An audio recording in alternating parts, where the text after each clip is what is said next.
Mis padres se llevaron a mi hija de 5 años y la dejaron en una iglesia. Dijeron que era una lección porque me negué a prestarle a mi hermana $25.000. 2 meses después, el tribunal reveló un secreto que los dejó en silencio. Gracias por estar aquí conmigo hoy. Espero que estén teniendo un día maravilloso, donde quiera que se encuentren. Me encantaría que compartieran en los comentarios desde qué ciudad o país están viendo y qué hora es allí. Ahora, comencemos nuestra historia juntos. La llamada llegó justo después de las 3. Estaba terminando una revisión de logo cuando mi teléfono se iluminó con un número desconocido. Casi lo dejo sonar hasta que una voz masculina tranquila dijo: ¿Es usted Aravance? Llamo de la iglesia episcopal St. Luke. Tenemos a su hija aquí. Se me cerró la garganta. ¿Juni?, pregunté, ya de pie. Está a salvo. Una pareja la dejó hace un rato. Dijeron que usted estaba lidiando con una emergencia familiar. Se me revolvió el estómago. Juni se suponía que debía estar en el jardín de infancia, no al cuidado de extraños en una iglesia. No hice más preguntas. Solo tomé mis llaves y corrí. El viaje se volvió borroso. Apenas recordaba los semáforos o cómo mis nudillos se apretaban alrededor del volante. Mi único objetivo era llegar a ella. Cuando finalmente me detuve frente a la iglesia, no podía respirar correctamente. Una mujer me guió a través del nártex hacia una tranquila habitación lateral, y allí estaba ella, mi pequeña, sentada en un banco que parecía demasiado grande para ella, con las piernas colgando, aferrándose a una taza de espuma de cacao con ambas manos. Cuando me vio, su rostro se iluminó y luego se contrajo. Saltó y corrió directamente a mis brazos. «Mamá». Me dejé caer al suelo y la abracé tan fuerte como pude. «¿Estás bien? ¿Te hicieron daño?». Mi voz salió entrecortada. Ella negó con la cabeza, pero susurró: «Dijeron que ya no me querías». Mi pecho se rompió. 2 días antes, mi padre lo había dicho tan casualmente por teléfono: elegiste el dinero antes que la familia. No te sorprendas cuando la familia deje de elegirte a ti. Pensé que era un chantaje emocional. No pensé que llegarían tan lejos. Le acuné la cara. Te quiero más que a nada, Juni. No hiciste nada malo. Está bien. ¿Nada? Ella asintió contra mí, su agarre sin aflojarse. El sacerdote se acercó y me entregó una nota doblada. Sin firma. Solo 6 palabras, hasta que aprenda lo que más importa. No lloré. Llevé a mi hija al coche, con la cabeza apoyada en mi hombro como cuando era un bebé. Ella no me soltó, y yo tampoco. Para cuando abroché su cinturón de seguridad, una cosa estaba clara como el cristal: esto no era solo un mensaje enfermo, era la guerra. Crecer en el hogar de los Vance significaba aprender temprano cuál era tu lugar y cuál no. Yo era la mayor, la confiable, la que resolvía problemas. Lacey, por otro lado, era la luz, la chica de ojos grandes, grandes sueños, y una forma magnética de hacerte creer en ella, incluso cuando no había hecho nada para merecerlo. Cuando reprobó biología en 9º grado, mi madre dijo: es creativa, no académica. Cuando yo entré a Stanford con una beca, mi padre preguntó si tenía un plan B. Cada victoria que obtenía se esperaba. Cada una de sus pérdidas se suavizaba, se culpaba al mundo por no entender su visión. Su visión cambiaba con las estaciones. A los 22, quería abrir un café vegano. A los 25, era una línea de perfumes de lujo. Ninguno de ellos pasó del primer año, pero Dorene y Carl siempre aparecían. La decepción tácita cuidadosamente reservada solo para mí. Hace 3 meses, me invitó a almorzar en un lugar que parecía más un folleto de spa que un restaurante. Pidió champán antes de que me sentara. Esta vez tengo algo grande, dijo, con los ojos brillantes. Un salón de cuidado de la piel de lujo. Faciales de alta gama, terapia botánica, mascarillas con infusión de CBD. Va a explotar. Solo necesito $30.000 para asegurar el alquiler. Me reí. De hecho, me reí. Lacey, ¿hablas en serio? Es el tercero en 6 años. Su sonrisa se desvaneció. Este es diferente. Estoy trabajando con una influencer. Tiene 1 millón de seguidores. No, no levanté la voz, no lo necesitaba. No voy a hacer esto de nuevo. Tengo una hija que criar, un negocio que dirigir. Me miró como si le hubiera escupido en la bebida. Has cambiado, dijo fríamente. Solías preocuparte por la familia. Esa misma noche, mi padre llamó. Sin un hola, solo, me enteré de que estás negando ayuda de nuevo. No era una petición, era una advertencia. Una que no tomé en serio hasta que se llevaron a Juni. 2 semanas después de ese almuerzo, Lacey se presentó en mi casa con una carpeta, un frappuccino y la certeza engreída de alguien que pensaba que no era un suave, quizás. Pensé que mostrarte los números ayudaría, dijo, deslizando la carpeta por el mostrador de mi cocina como si estuviéramos en una sala de juntas. Juni estaba durmiendo la siesta arriba. No quería una escena. La carpeta estaba llena de maquetas, proyecciones de redes sociales, un boceto del plano. Ya había elegido toallas con aroma a eucalipto. Lacey, dije suavemente. Esto se ve bien, pero no estoy en posición de invertir. Su mandíbula se tensó. No es una inversión. Es un préstamo. Te pagaré en 6 meses como máximo. Soy madre soltera, dije en voz baja, no un banco. Su sonrisa desapareció. Se levantó, alisándose el blazer como si no acabara de tirar su dignidad sobre mi mostrador. Siempre se trata de tu hija, tu dolor, tu lucha. Actúas como si fueras la única que lo ha pasado mal. Actúo como alguien que sigue en pie después de que le hayan arrebatado todo. Eso no es egoísta. Eso es supervivencia. Se fue sin decir adiós. A la mañana siguiente, recibí un mensaje de texto de mi mamá. Sabes lo mucho que tu hermana se está esforzando. Quizás muestra un poco de compasión. Luego una llamada de mi papá. Si tu madre enferma por este estrés, eso es tu culpa. 3 días después, silencio de radio. Ni buenos días. Ni llamadas para saber cómo estábamos el fin de semana. Ni mensajes de texto como Juni se veía tan linda con su vestido de Pascua. Solo una bandeja de entrada vacía y una especie de silencio inquietante que me hacía revisar el teléfono más de lo que debería. Pensé que ese silencio era el castigo, que me habían cortado para dejar clara su postura. Estaba equivocada. El silencio no era el castigo. Era la preparación. Llovía mucho ese jueves. Lo recuerdo porque había dejado las botas de lluvia amarillas de Juni en el coche por error y me había estado lamentando por ello toda la mañana. Estaba inmersa en un proyecto de cambio de marca cuando el número de la escuela parpadeó en mi teléfono. Contesté inmediatamente. Hola, señorita Vance, dijo la secretaria. Solo para confirmar, ¿se agregó alguien nuevo a la lista de personas autorizadas para recoger a Juni? Se me revolvió el estómago. No, dije, ya de pie. ¿Por qué? Fue retirada hace unos 30 minutos. El sistema marcó la recogida como aprobada, pero no reconocí los nombres. Tenían el código de autorización familiar de su archivo. No esperé a escuchar el resto. Tomé mis llaves y corrí.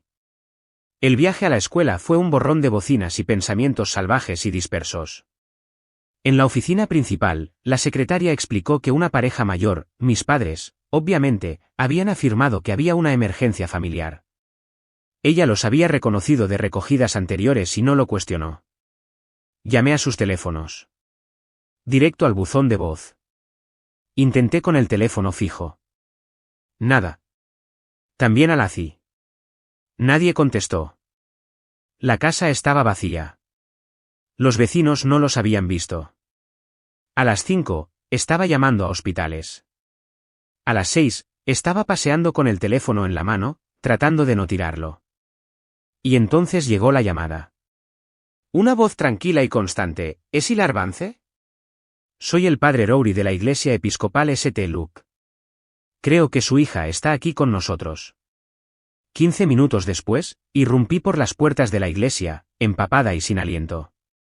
Juni estaba sentada en un banco en el vestíbulo, sosteniendo una taza de plástico de cacao, con las mejillas enrojecidas por el llanto. Corrió hacia mí en cuanto me vio. Me caí de rodillas y la abracé como si nunca la fuera a soltar. «Estás herida», susurré. Ella negó con la cabeza. Dijeron que necesitabas aprender lo que importa. El sacerdote se acercó en silencio y me entregó una nota doblada. 6 palabras escritas con la letra de mi madre, entenderás cuando vuelvas a elegir a la familia. Miré el papel, con la mano temblorosa. Juni se aferró a mi abrigo y no me soltó. La rabia no llegó de inmediato. Primero vino la quietud, luego la certeza, habían cruzado una línea. No podía permitir que la volvieran a cruzar. La oficial Monroe no se anduvo con rodeos. Esto no es solo un mal juicio, dijo, pasando las hojas de su libreta. Es poner en peligro a un menor, señorita Vance, simple y llanamente. Yo estaba sentada frente a ella en la comisaría, con Juni acurrucada a mi lado, aferrada a un conejito de peluche que alguien de la recepción le había dado. Mi voz sonaba débil, como si perteneciera a otra persona. Le conté a la oficial todo, como mis padres se habían llevado a Juni sin mi conocimiento, como usaron códigos de autorización obsoletos para eludir las salvaguardias de la escuela, como la habían dejado en una iglesia con nada más que una muda de ropa y una nota. Cuando dejé de hablar, la oficial Monroe simplemente dijo, vamos a presentar el informe. Esa noche, apenas dormí. Juni se negaba a apartarse de mi lado y yo tampoco podía moverme. A la mañana siguiente, una trabajadora social de los servicios de protección infantil llegó para evaluar nuestra situación. Fue amable pero firme. Lo entendí. Tenían que revisar todo ahora porque alguien le había fallado a mi hija. Al final de la semana, Rowan se había mudado a nuestra habitación de invitados. Trajo comestibles, cambió las bombillas que no me había dado cuenta que se habían fundido y se encargó de recoger a Juni de la escuela mientras yo me reunía con una abogada. Yanelle Ruiz me había sido muy recomendada, y desde el primer momento en que nos sentamos, supe por qué. No se inmutó al ver las palabras familia y denuncia policial en la misma frase. No está reaccionando de forma exagerada, dijo después de leer el expediente del incidente. Está protegiendo a su hija. La ley está de su lado. Aún así, sentí el peso. Presentar cargos contra tus propios padres no es algo para lo que te preparas. Pero ellos no solo habían cruzado un límite, lo habían desmantelado, y yo ya no iba a reconstruir nada para ellos. Después de presentar la denuncia policial, todo se ralentizó, pero nunca se detuvo por completo. Juni todavía se aferraba a mí por las noches. Rowan se encargaba de la casa mientras yo asistía a reuniones y entrevistas. Yanelle me advirtió que el proceso podría tardar meses, así que llené la espera con un propósito. Empecé a documentar todo, mensajes de texto, mensajes de voz, capturas de pantalla, fechas, cada pequeño detalle de interacción con mis padres o Lacey. Una noche, mientras organizaba papeleo para Yanelle, abrí la caja ignífuga que guardaba los documentos de la herencia de Robert. Hacía años que no los tocaba. Pensé que todo ya se había resuelto, pero en una carpeta de Manila cerca del fondo, encontré un título de propiedad que no reconocí. Era una pequeña parcela de tierra, nada grande, solo un terreno junto al lago que la abuela de Robert le había dejado a Juni en su testamento. No valía una fortuna, pero tenía un valor sentimental y se suponía que era suyo, excepto que ya no lo era. El título de propiedad había sido transferido del nombre de Juni hacía 6 meses, vendido, firmado por Carl y Dorene como fideicomisarios de su herencia. Miré las firmas, sin respirar, mientras la verdad me golpeaba, lo vendieron. Le quitaron algo que le pertenecía a mi hija y lo liquidaron sin siquiera decírmelo. Investigué más a fondo y encontré los detalles de la transacción. El nombre del comprador era vago, alguna empresa holding, pero el memorándum de transferencia hacía referencia a un pago transferido directamente a una cuenta comercial a nombre de Lacey. Usaron la herencia de Juni para financiar su salón de belleza. Me senté en el suelo, rodeada de documentos, temblando por dentro. No solo habían cruzado líneas legales, habían violado algo sagrado. Le habían quitado a una niña que ya había perdido a su padre, y ahora querían darme una lección. Puse los papeles en orden, los agregué al expediente del caso y le envié un correo electrónico a Yanelle antes de que la adrenalina desapareciera. La sala del tribunal se sentía más fría de lo que esperaba, no físicamente, sino por la forma en que cada sonido resonaba y cada mirada tenía peso. Yanelle se sentó a mi lado, tranquila y serena, mientras yo me aferraba a la carpeta que se había convertido en el registro silencioso de la traición de mi familia. Carl y Dorene se sentaron al otro lado del pasillo con su abogado, rígidos e inexpresivos. Mi madre llevaba un traje gris demasiado grande en los hombros. Mi padre no me miró en absoluto. Cuando el juez llamó nuestro caso, me puse de pie. Mis manos no temblaban, ya no. Yanelle comenzó con el informe de abandono, como Juni había sido sacada de la escuela sin mi conocimiento, llevada a una iglesia y dejada allí con nada más que una nota. Le pasó el papel al juez, quien lo leyó en silencio, con los labios apretados en una línea dura. Luego vinieron los documentos, el título de propiedad, la confirmación de venta, el memorándum de transferencia del pago. Todo expuesto con una claridad precisa y dolorosa. Observé cómo el juez hojeaba los papeles, deteniéndose cuando llegó a la línea que nombraba a Juni como la beneficiaria original del terreno. Me gustaría señalar, dijo Yanelle, que los fondos de esa venta se canalizaron hacia un negocio fallido dirigido por la hija menor de la demandada, Laci Vance. El abogado de mi madre se puso de pie. Su señoría, mis clientes actuaron de buena fe. Estaban tratando de proveer para la familia en su conjunto. Sus acciones se basaron en la preocupación por la estabilidad emocional de su nieta, dada la señora Vance. La jueza levantó una mano. Se volvió hacia mí. Señorita Vance, ¿tiene algo que le gustaría decir? Miré a mis padres. Ellos no protegieron a Juni de la inestabilidad, la causaron. Le robaron, la abandonaron y trataron de presentarlo como amor. Esto no fue un error, fue una decisión. La jueza no respondió de inmediato. Simplemente asintió una vez, luego miró el expediente que tenía delante. Encuentro motivos suficientes para la suspensión inmediata del contacto entre los demandados y la menor. Las visitas futuras requerirán terapia familiar y revisión judicial.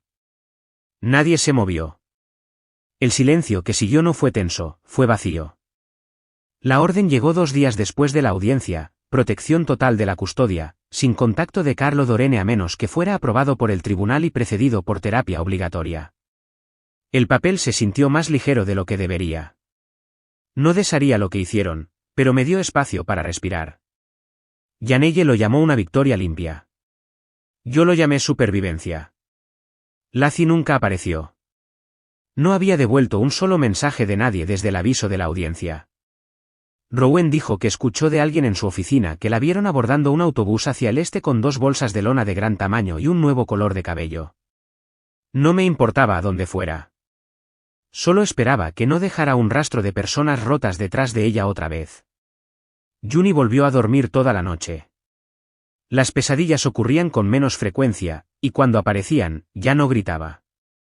Simplemente se arrastraba a mi cama y susurraba, «Estoy bien ahora», como si se convenciera a sí misma. Pero una noche, mientras la arropaba, me miró y preguntó suavemente, «¿La abuela y el abuelo todavía me quieren?». La pregunta golpeó como un moretón que se forma bajo la piel, lento y profundo. Me arrodillé junto a su cama y le aparté el cabello. Creo que no saben cómo amar de la manera correcta, dije, pero eso no significa que hayas hecho algo mal. Ella asintió, con los labios apretados como si temiera que sus sentimientos se derramaran si se movía demasiado.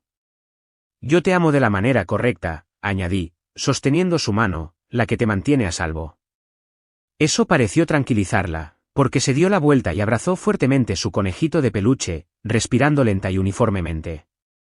Después de que se durmió, me senté en la mesa de la cocina y miré la pila de correos sin abrir. Rowen había regresado a su casa la semana anterior, prometiendo estar disponible para cualquier cosa. Le creí.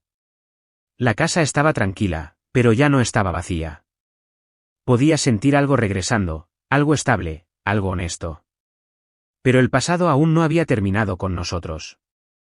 No esperaba verlo de nuevo, no tan pronto, pero allí estaba, Carl Vance, parado en mi porche delantero con los hombros caídos y una bolsa de lona gastada en la mano. Habían pasado 3 semanas desde la orden judicial. Casi no abro la puerta. Yara, dijo, con la voz más baja de lo que nunca la había escuchado. Perdimos la casa. Tu madre se está quedando con Susan. No parecía el hombre que solía dar órdenes a gritos en la mesa o sermonearme sobre el respeto. Parecía más pequeño de alguna manera, como si el peso de todo finalmente se hubiera asentado en sus huesos. Solo necesito un lugar donde quedarme unas noches hasta que resuelva las cosas. Salí y cerré la puerta detrás de mí. No quería que Juni escuchara nada de esto. Después de todo lo que hicieron, dije, manteniendo mi voz firme, apareces aquí. Cometí errores, murmuró. Pensamos que estábamos ayudando a Lacey, ayudando a la familia. Dejaste a mi hija en una iglesia, dije, más bruscamente ahora. ¿Y quieres que abra mi puerta como si nada hubiera pasado? Su rostro se tensó. No pensamos que llegarías tan lejos. La puerta se abrió con un crujido detrás de mí. Juni se asomó, con los ojos muy abiertos. Cuando lo vio, se encogió y susurró, no lo quiero en nuestra casa. Eso fue todo. Esa fue la línea que nunca permitiría que nadie cruzara. Me giré hacia ella y asentí suavemente. Está bien, cariño, vuelve adentro. Estaré allí mismo. Luego volví a mirarlo. ¿Necesitas irte ahora? Su mandíbula se tensó como si quisiera discutir, pero algo en mi cara debió detenerlo. Retrocedió lentamente, luego se dio la vuelta y bajó los escalones. Lo observé hasta que desapareció por la esquina. Cuando volví adentro, Juni ya estaba acurrucada en el sofá, aferrándose a su conejo de peluche. Me senté a su lado y nos cubrí a ambas con una manta. Ella no preguntó qué quería él. No tenía que hacerlo. Yo sabía lo que ella necesitaba de mí, y esta vez se lo di sin dudarlo. Para la primavera, estábamos en un lugar nuevo. El apartamento no era grande, pero era luminoso y tranquilo, a solo 2 cuadras de la escuela de Juni. A ella le encantaba caminar allí cada mañana, con su pequeña mochila rebotando a cada paso. A mí me encantaba verla reír de nuevo, una alegría real y sin reservas. Cenábamos con Rowen y su esposo todos los domingos. Ellos traían juegos de mesa, yo traía el postre, y Juni los llamaba sus tíos favoritos. Nadie hablaba de tribunales, ni de abuelos, ni de lo que habíamos dejado atrás. Solo historias, segundos platos y dulces buenas noches. Deshice las maletas lentamente. Quería que este lugar se sintiera ganado. Una noche, Juni preguntó si podíamos decorar su pared con algo especial. Juntas, pintamos un pequeño letrero de madera. Ella eligió las palabras. La ayudé a trazar las letras, la verdadera familia siempre está. Colgaba encima de su cama, torcido pero perfecto. Esa noche, se acurrucó conmigo después de que le leí su historia favorita, la de la niña valiente y el león tranquilo. Su respiración se ralentizó, su mano apoyada en mi costado, cálida y confiada. Miré el letrero encima de nosotras, las pinceladas desiguales pero claras. Todo lo que habíamos perdido, lo estábamos reconstruyendo. No de lo que solía ser, sino de lo que elegimos.